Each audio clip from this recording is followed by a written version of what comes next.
couille! J'espère que vous allez bien. Aujourd'hui, j'ai décidé de me lancer dans des vidéos de criminologie. Je sais pas si c'est quelque chose qui vous intéresse ou pas. Je sais qu'il y a beaucoup de youtubeurs qui font des vidéos similaires et des vidéos super. Vraiment, je suis moi-même la première à adorer en regarder. Du coup, c'est parti. Avant de commencer, n'hésitez pas à me rejoindre sur mes réseaux sociaux. Tout sera dans la description de la vidéo. Insta, TikTok, Snap, bref, rejoignez-moi. Aujourd'hui, attention, on se lance sur une affaire qui n'a malheureusement pas encore été résolue. C'est pour ça, n'hésitez pas dans les commentaires à me donner votre avis. Qu'est-ce que vous en pensez? À vous de mener l'enquête aussi. J'espère que mes infos seront suffisantes.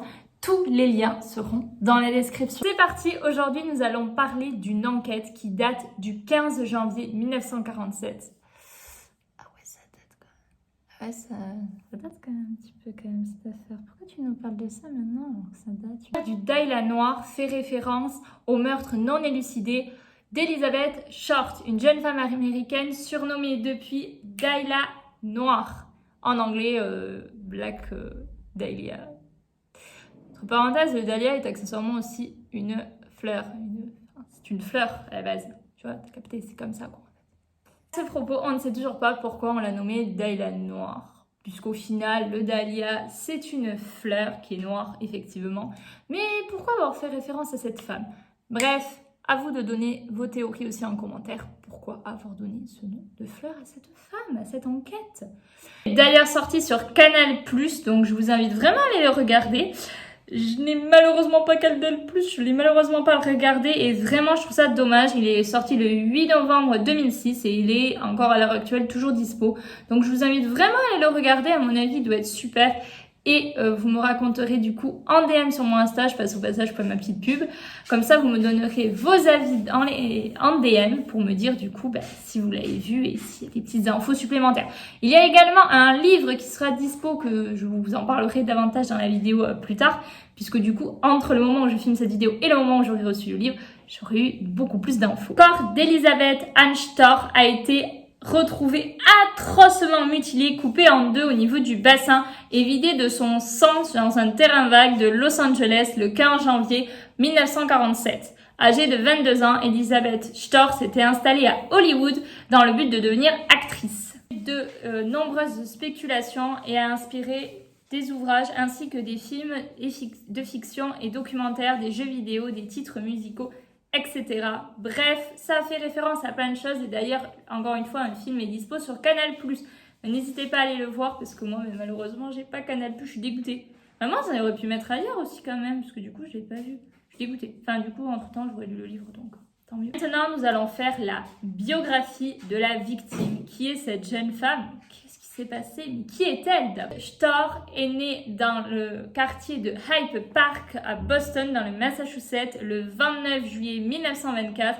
Elle est la fille de Cleo Short, qui est un entrepreneur possédant une affaire de construction, de golf miniature et de Phoebe May. Et je me rends compte que j'ai un accent anglais, mais genre vraiment nul. Et je suis nulle. Mais vraiment, genre j'ai vraiment un accent, je suis nulle. Son père, ruiné par la Grande Dépression de 1929, met son entreprise en faillite. Incapable de nourrir sa femme et ses 5 filles, ah bah t'as capté hein, 5 meufs, hein, tu connais. Il abandonne ainsi sa famille en octobre 1930 et laisse sa voiture sur le pont de la rivière Charles pour freindre le suicide. Bah il avait pas trop d'idées, tu vois, il s'est dit faire style comme me suicider. En faisant croire qu'il s'est jeté dans la rivière. Dès lors, Elizabeth est élevée par sa mère à Medford, dans le Massachusetts. Souffrant d'asthme, elle passe l'été à Medford et l'hiver en Floride. Elle arrête ses études en seconde et part pour Miami Beach. Et franchement, Miami, ça doit être trop beau. Genre là, tu vois, soleil et tout, la mer. Bref. Où elle trouve un emploi de serveuse. Elle fait la connaissance d'un officier de l'armée de l'air, le major Matthew Michael Gordon. Michael Gordon. Waouh!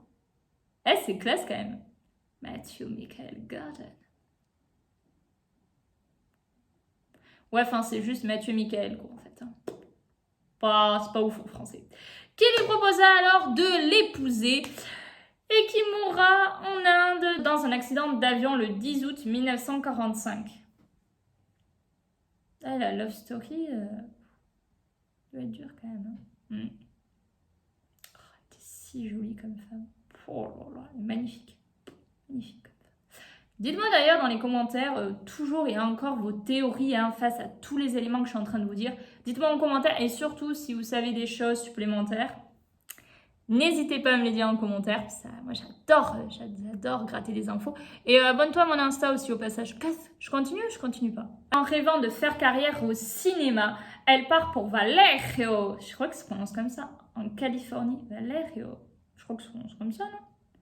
Pour vivre avec son père qui a repris contact avec sa mère et qui travaille désormais sur la base navale de Mar Island Naval Spears.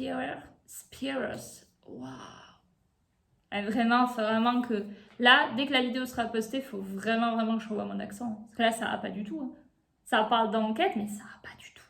L'accent, faut le revoir. Hein. Les deux partent ensuite pour Los Angeles. Et ouais, LA bébé.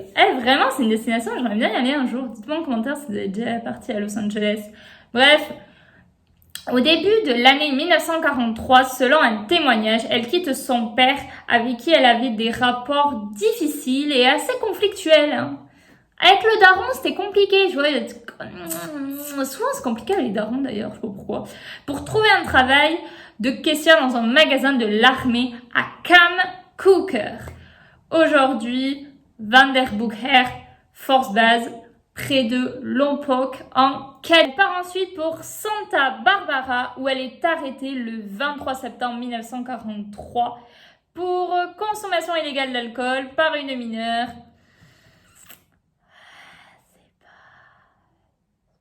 Elle est renvoyée alors à Medford par la brigade des mineurs. Les années suivantes, gagnant principalement sa vie comme serveuse, elle réside dans différentes villes de Floride, avec quelques retours occasionnels au Massachusetts. Tu vois, t'as capté, on retourne aux sources de temps en temps, tu connais. En juillet 1946, elle reprend le chemin de la Californie à destination d'Hollywood, avec pour but de devenir actrice et pour voir le lieutenant de l'armée de l'air, Joseph Gordon Finkling, rencontré en Floride. Elle vivote entre passion, hôtel et colocation. Ouais, ça part sur peut-être une petite love story. Hein. Vous pensez qu'il se passe un truc entre eux? Mettez-moi en commentaire love story si vous pensez qu'il y a eu un truc entre eux. Moi, je sais pas, je me dis peut-être, ouais, tu sais, à l'époque, l'amour, tout ça. À partir de là, âme sensible, s'abstenir. Hein, je vous ai spoilé. Voilà, si vous êtes une âme sensible, n'allez pas plus loin dans la vidéo. Et merci beaucoup à vous d'avoir regardé la vidéo jusque-là. Et n'hésitez pas à commenter, à vous abonner, à liker ma vidéo. Donc, si tu es encore sur la vidéo, c'est que les trucs gore, ça te dérange pas. Ça tombe bien, ça nous fait un point commun. Moi, j'aime bien. J'aime bien. En 1946, elle part pour San Diego, en Californie, avant de revenir à Hollywood le 9 janvier 1947.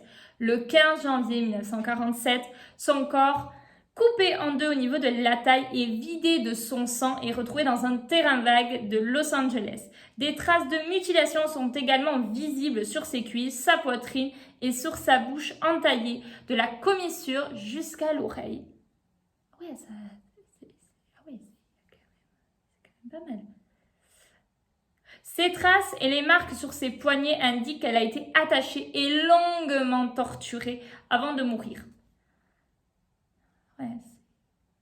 Le corps vidé de son sang est lavé et l'absence de sang sur les lieux de sa découverte montre qu'elle a été assassinée ailleurs. Donc, en conclusion, elle n'a pas été assassinée à l'endroit où on a retrouvé le corps, elle a été assassinée ailleurs. Mais le meurtrier a quand même pris soin de vider le corps de la victime. J'espère que vous n'êtes pas en train de manger. Hein. Oui, spoiler alert, ne mangez pas en regardant ce type de vidéo. C'est pas une très bonne idée. Et pas avant d'aller dormir. Peut-être dans une baignoire ou dans une chambre de l'Astor Hotel à Los Angeles où elle allait fréquemment, où elle allait voir des amis, etc. Où elle voyait peut-être éventuellement la petite love story d'il y a quelques minutes, peut-être.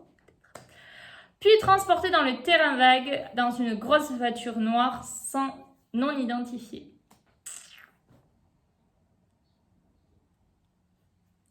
Je suis en train d'essayer de théoriser en fait, mais on va peut-être essayer de faire un point de théorie dans la fin de la vidéo. Est-ce que ça vous intéresse? Je ferai comme ça à la fin de la vidéo. C'est parti pour les suspects. À votre avis, quels sont les éventuels suspects face à cette enquête avec les petites péripéties que je vous ai racontées? Et d'ici là, il y aura peut-être d'autres dénouements. Bref, restez jusqu'à la fin de la vidéo. Surtout, restez jusqu'à la fin de la vidéo parce qu'il va y avoir des pépitas. 50 personnes avouèrent être à l'origine du meurtre sans qu'aucune ne soit réellement coupable. Donc, il y a des gens comme ça, tu vois, ils se disent « Ouais, je vais aller dire que c'est moi, tu vois. » Une cinquantaine de personnes, tu vois, enfin, à un moment donné, la police, ils se disent « Pourquoi, en fait? Pourquoi autant de gens ?» Parmi les différentes théories sur l'identité du tueur qui en ont fait couler le plus d'encre à l'époque, on peut citer celle du dernier petit ami en date, Short. Oui, à chaque fois, il faut s'intéresser aux copains, t'as capté, tu vois, c'est son amoureux, tu connais. Je trouve qu'ils n'étaient pas amoureux. Je sais pas si c'était amoureux. Ça n'a pas été spécifié d'ailleurs. Celle de Jack Anderson Wilson ou encore celle d'un médecin. En 2003, Steve Odell, détective privé et ancien enquêteur de la police de Los Angeles, publie l'affaire du Dahlia Noir, livre dans lequel il défend la thèse selon laquelle son propre père, George Will Hodel, un médecin spécialiste des maladies vénériennes réputé, serait non seulement le meurtrier du Dahlia Noir, mais également un tueur en série coupable des meurtres de 8 femmes. Ah ouais, mais alors, attendez, parce que là, stop. Stop, ça serait son père alors?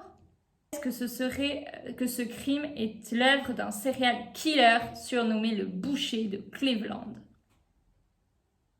Wow.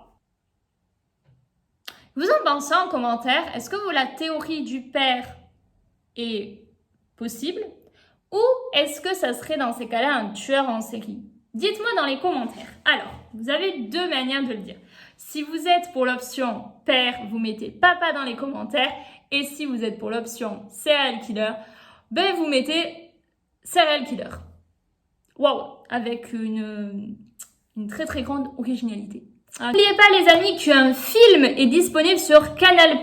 N'oubliez pas également de me retrouver sur mon Instagram qui est en train de défiler juste ici. Un livre est également disponible que je vous mets dans la description de la vidéo. Un livre, une pépitas des pépitas. Je vous avoue que pour le moment, je l'ai pas encore lu, mais je vous dis que j'ai hâte de le recevoir.